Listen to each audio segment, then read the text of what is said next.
Bionicle Chronicles 1 Tale of the Toa Chapter 1 Tahu Toa of Fire. A beach. He was standing on a sweeping expanse of sand sloping gently down to the sea. As he gazed out at the ocean, he saw waves breaking over a coral reef. Beyond that, there was nothing but water stretching to an unbroken horizon. "Where am I?" he thought, his mind a haze of memories and dreams. Who am I? Tahu. The word, a name, floated through his mind. It seemed to fit, to make sense somehow, but little else did. Tahu shook his head in frustration. Why couldn't he remember more? How had he come to this place? And why? He turned to the polished canister that had brought him here. Near it, he saw several red components laying on the sand. Two turned out to be blades, shaped into the form of leaping red flames. They fitted together into a sword, the handle sitting comfortably in his clawed hand.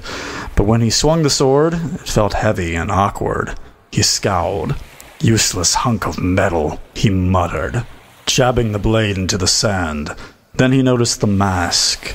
It stared up at him with gaping eye holes, its surface catching the sunlight so it appeared to come alive in his hands. Taking a deep breath, Tahu lifted the mask to his face. A surge of power coursed through him. Yes! That was more like it. Tahu grabbed the flame sword and lifted it. This time, to his surprise, the blade was glowing with crimson fire. When he swung the sword, it sizzled through the air, trailing sparks in its wake. "Yes," Tahu said with grim satisfaction. "Now we're getting somewhere." But was he? He let the sword fall to his side, overwhelmed with despair. Why was he here? What was he supposed to do now? "Why can't I remember?" he howled, swinging his sword over his head. A bolt of fiery energy shot forth, erupting into the sky like a volcano, sparks showering down to the beach. But Tahu didn't feel their heat. Power. I have such power, he thought with wonder.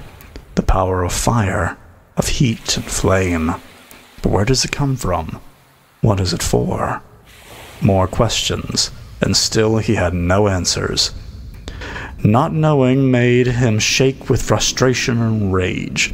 It made him want to turn his sword against the earth, the sky, the beach, the very world itself. It was tempting, so tempting, to lose himself in chaos, to strike out with no thought for past, future, or anything else. Tahu took deep breath. No, he couldn't allow himself to give in. Somehow he knew that. Just that he'd known his name. Okay, he told himself. The knowing will come. At least, I hope it will.